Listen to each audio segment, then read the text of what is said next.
Welcome to the site setup training video.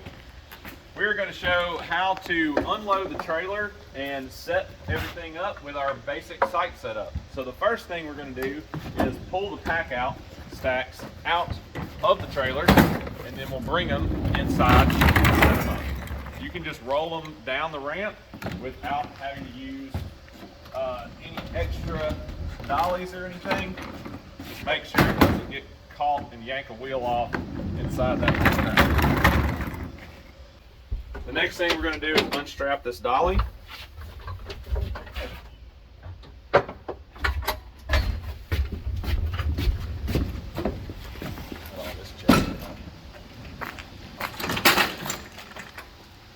So this is really helpful to use, especially in the case where there's stairs.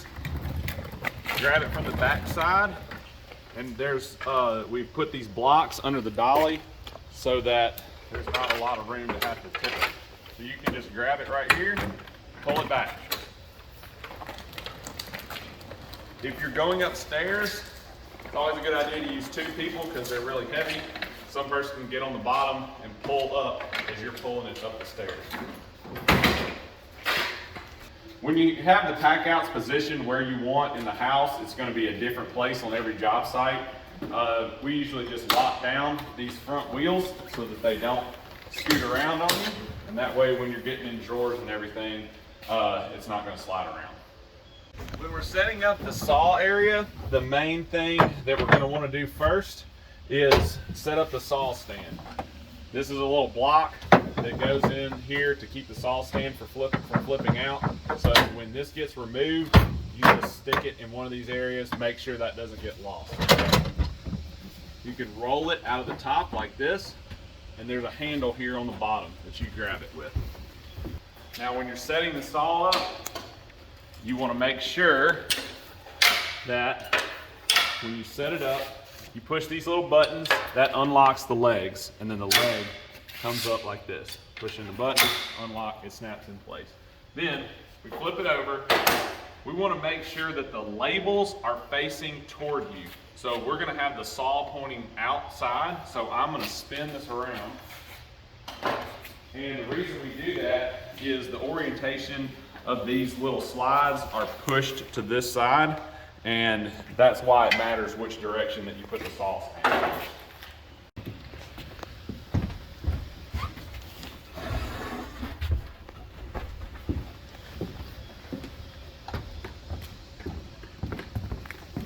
So when you're flipping the miter saw on the stand, see these front little pieces right there, and then this lever right here locks into place like that.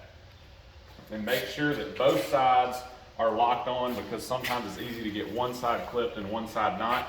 Make sure the front is locked and tip it back. Then whenever you're setting up the miter saw, you always set it to 0. You push this button down and it allows you to move it. And then we set it to 0, put the clamps to the back. There's a pin right here. You push down on the front of the saw a little bit to release the pressure and pull that pin out, and that pops up. And then there's a little knob here, and that locks the slide mechanism. If I tighten it, it can't move. If I loosen it, it can slide back. So we want this unlocked, slid to the back. Then this is very important. This big knob right here, you turn to the left to loosen it, and make sure that the saw is pushed all the way to the right, and then tighten it back down. And that sets it back to 0, because sometimes it can move, and if it gets knocked off of 0 just a little bit and nobody realizes it, you can cut a bunch of stuff and it's not good.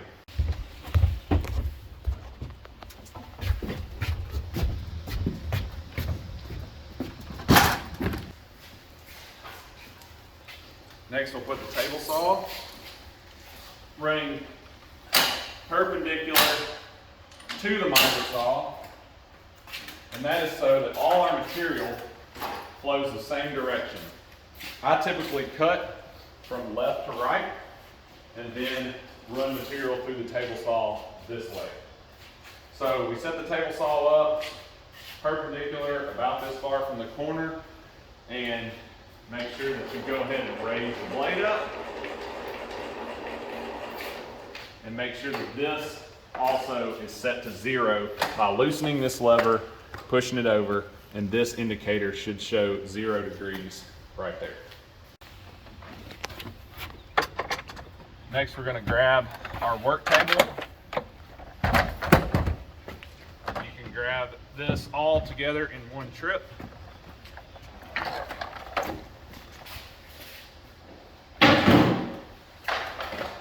In order to set up these sawhorses, you just push this down, just like that. If you ever have to adjust these sawhorses, typically we leave them all the way up, but there's a little lever right here.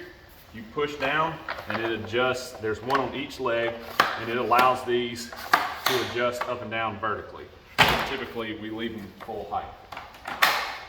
So we'll set this up across from the table saw next to the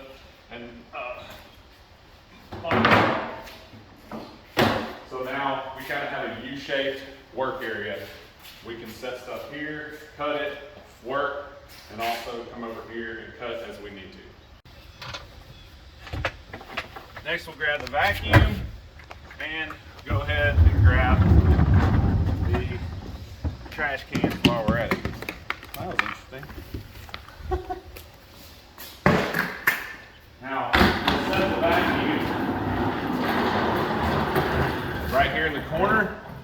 That way the hose can reach the miter saw and the table saw. Always put one trash can bucket here with the saws, and then we'll usually take the second one and put it inside where we're working for trash inside the house. That's where the blower goes. Blower goes there. Okay, now we're going to show how we break down the pack outs. Some of these things stay outside with the saws, depending on your setup. Sometimes we can set up inside, sometimes we have to set up outside.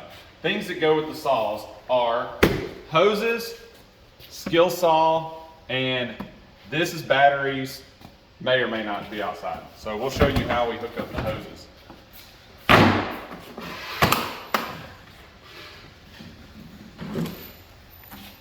Small hose. That small hose will hook to the skill saw, track saw, and miter saw. Large hose will hook to the table saw. That plugs in there. We'll leave it here for when we need it. If we're in an area where we don't need to hook up, where dust isn't a huge issue, we can take this little bag and put it on the back of the miter saw. That'll catch most of the dust. Then we want to take this box, get it out of our way underneath the table saw.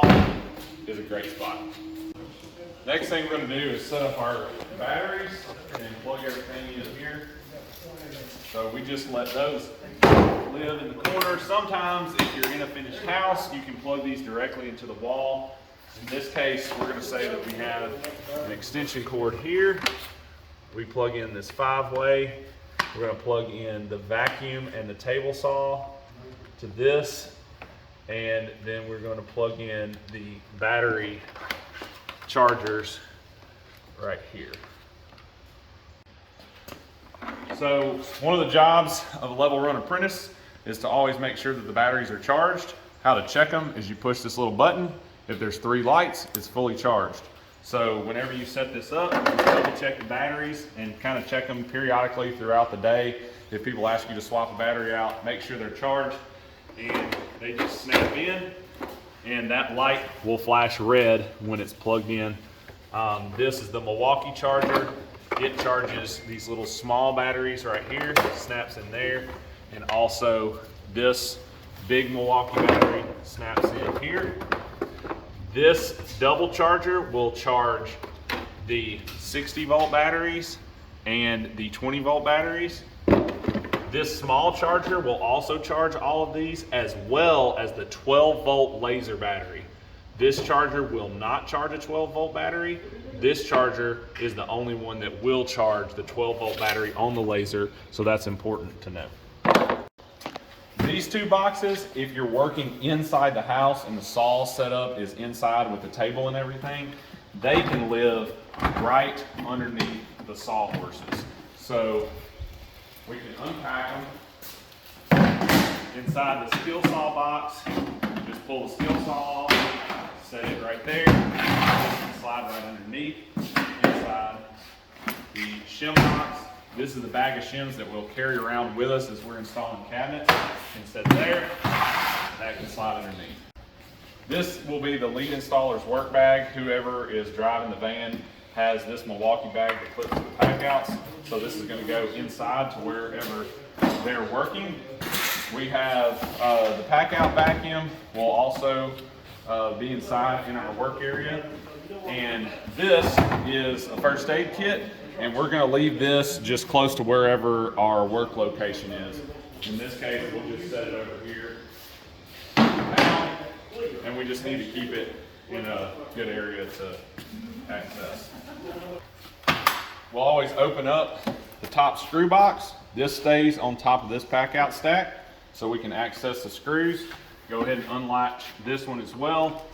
This one has smaller miscellaneous screws in it, and these are our main install screws in top of this one that are arranged in order of size across here. This second layer has machine screws and horseshoe shims and shelf pins, just other miscellaneous things that we use, especially when we're doing hardware. So this one we don't access as much, so we're not really going to worry about taking it off of the pack out stack.